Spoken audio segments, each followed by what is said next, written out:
The Bitter Side of Sweet, Chapter 21, Part 1. The man behind the door barks out a question in French.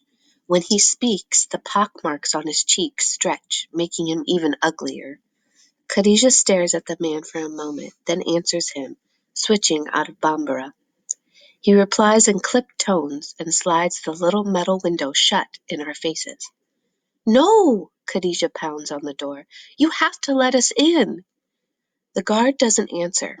I take in her tattered clothes and dirty face, our overall ragged appearance. There's no way he's ever going to let any of us in, even if she can speak French. Khadija starts to cry. I bang on the gate, ready to take on the rude guard. The metal square slides open again, but before the ugly man has a chance to say anything, he's distracted by a high, light voice behind him. "Fabrice?" Fabrice pulls away from the people, and I see a tall, slim woman in the yard behind him. Her face is long and thin, with high cheekbones. Nothing like Khadija's oval face, but I can see the same determination in her mouth, the same fire in her eyes. Je suis désolé, madame," Fabrice stammers. "J'étais juste." He doesn't get to finish. As soon as she hears the woman's voice, Khadija leaps to her feet and grabs at the little opening. "Mama!" she screams. "Khadija!" Lurching forward, Khadija's mother pushes Fabrice out of the way.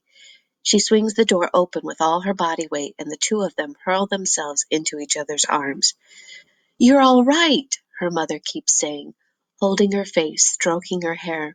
I'm surprised to hear her speaking Bambara, until I remember that Khadija said it was their secret language. "Oh, you're home, thank God, you're home. How did you get here? Thank God you're all right." I wrap an arm around Seydu. My fear of being seen by the nephew again overrides my manners, and I steer Seydu through the open metal door, past the embarrassed guard and into the garden. Once off the street, I stop. "Do you think our mama would have done that too?" asks Seydu in a whisper, craning his neck to watch the scene. An ache spreads through my chest as I remember that Seydu never knew our mother. He never knew our father either, since he had left even before that. Moki, Auntie, and I are the only family Seydu's ever known. I think over what I remember of our mother. She was kind and good and took care of us. I'd like to think that she would have run out to us like Khadijah's mother did. "Yes," I whisper, giving him a squeeze. "She would definitely have come out running for us when we got home." "I thought so," Seydu mumbles, and he rubs his face into my ribs.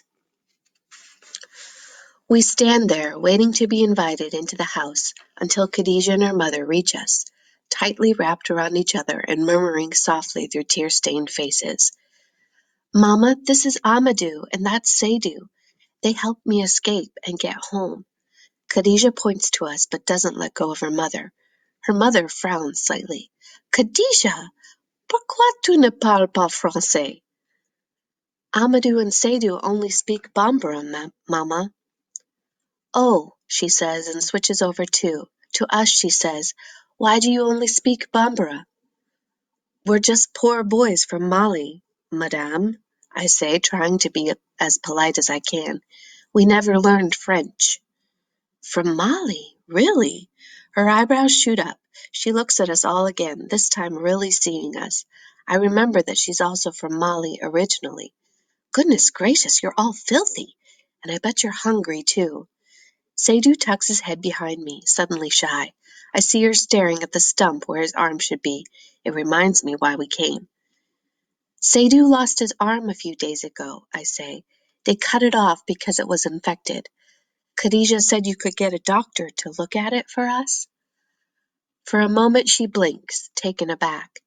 Then she snaps into action. Of course, of course.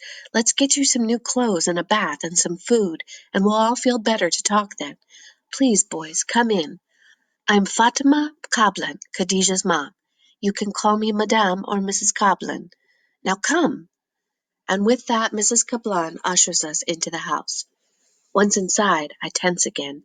Khadija's mother's blouse is a shimmery pink fabric that looks like it would rip if I touched it, and the house around us is bigger and better kept than any I've ever been in. "You don't belong here," the house whispers.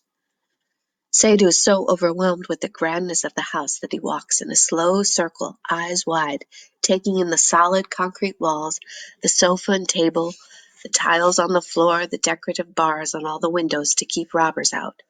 And sure enough, glass in the windows. I stay stock still, afraid to touch anything.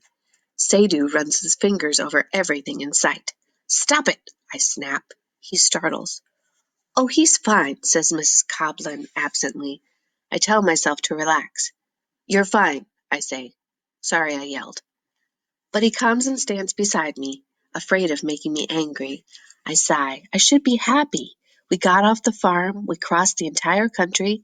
Khadijah's back with her mother. But the luxury of the house makes me feel farther from my own home than I have our whole trip. It, more than the journey, makes me realize just how far I've gone in the wrong direction. Mrs. Coblin picks up a plastic rectangle like the one Frogface had last night and pushes some buttons on the front of it. It's only when she starts talking into it in French that I realize that it's a mobile phone. I've never seen a phone so small before. "She's calling the doctor," Khadijah whispers to me, and I feel myself relax. Mrs. Coblin stops talking and puts the phone in her pocket. "Now," she says, shuttling us through the door on our left, "food." Sadhu and I follow her into the strangest kitchen I've ever seen. There's no fire pit, no hole to let out the smoke, no bucket for water. Instead, there are a table and chairs, some wooden cabinets for storage, and a gas stove. Khadijah's mother walks to the cabinets and opens one, her hand still holding Khadijah's. It's as if now that she has her again, she isn't going to let go of her for the rest of her life. My stomach rumbles and I fall into one of the chairs at the little table at the edge of the room. Mrs. Coblin pulls out some vegetables and a loaf of bread. She walks to the stove, puts a pan of water on it, turns the gas on, and lights it with a match. "Sandrine!" she yells. A moment later a young girl not much older than me comes in.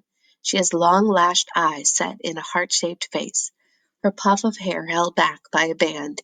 She's pretty, and she could have been any of the girls in my village.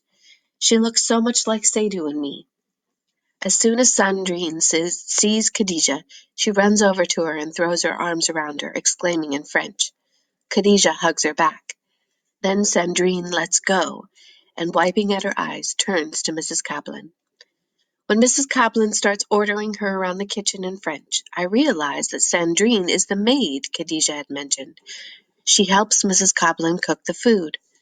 Then Mrs. Coblin sends her out. Khadijah tells us it's to buy more food, as well as some new clothes for Sadhu and me. It makes me uncomfortable to sit there and have Mrs. Coblin order her to go out and buy us things. It makes me notice Khadijah's and her mother's long, soft fingers. I glance at Sandrine. She may be Ivorian, but her hands are thick-knuckled and calloused, like mine. As she walks past me on her way out, I whisper, "Aniche, Sandrine." I don't know whether she understands my thanks, but for a split second her eyes latch onto mine, and she gives me a slight smile. Then she's gone.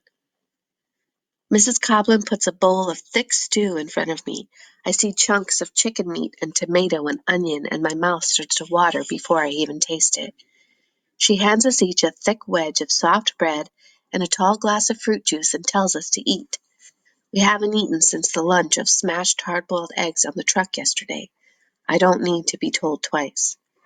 The stew is hot and filling and the juice is sweet and cool. It's amazing. When we finish, Khadijah's mother gives us second helpings. "Eat until you're full," she says. When none of us can eat anymore, Khadijah's mother leans her elbows against the kitchen table. "Now," she says, "tell me everything." For a moment, Khadijah looks at her mother, her mouth hanging open a little as if she's trying to talk, but the words just won't come. I think about everything she's gone through. For all the times I wished desperately for someone to know where I was and what was happening to me, I never thought how hard it would be to actually tell someone. Khadijah was brought to our farm 9 days ago. I surprise all of us by talking. Everyone's eyes swing to me. I take a quick glance at Khadijah. She still looks too shaken to take over, so I continue. Sadhu and I have been working on a farm near Man, helping them grow cacao. Mrs. Coblin's eyebrows shoot up in surprise.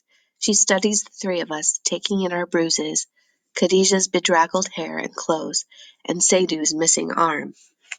Go on, she murmurs, the image of calm, but I'm sitting next to her, and I can see her hands in her lap. As soon as I mention the farm, she starts pulling at the edges of her fingernails.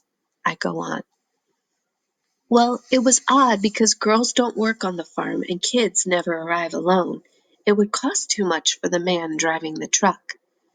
Mrs. Coblin's eyes have gone a little vacant, and she's pulling so hard on the sides of her fingers that blood is dotting the edge of her delicate blouse. I want to tell her to stop it, or she'll ruin it, but I don't.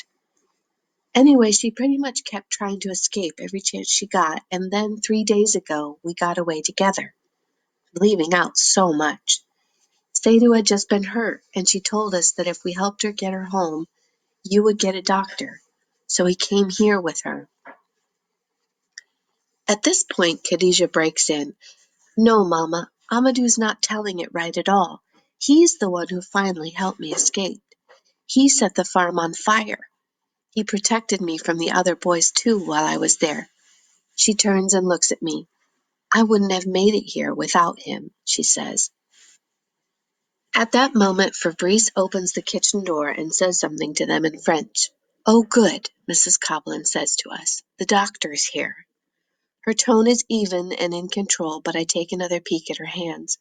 Hidden from her daughter's eyes by the table, she's pulled her fingertips to shreds. I'm amazed by how quickly the doctor has gotten here, but I follow Fabrice into the front room with Sadhu, Khadijah, and her mother. There an old man in crisp slacks and a collared shirt smiles warmly at Mrs. Coblin, and they begin to talk rapidly in French. I put an arm around Sadhu and scoot closer to Khadijah. What are they saying? I ask in a whisper. Mama's explaining that Sadhu has had his arm cut off and... No, wait, she says, frowning. That's not right. She jumps in, speaking to the doctor in rapid French too, leaving Sadhu and me standing off to the side, self-consciously. Finally, the doctor motions for Sadhu to come forward. He won't go by himself, so I walk with him.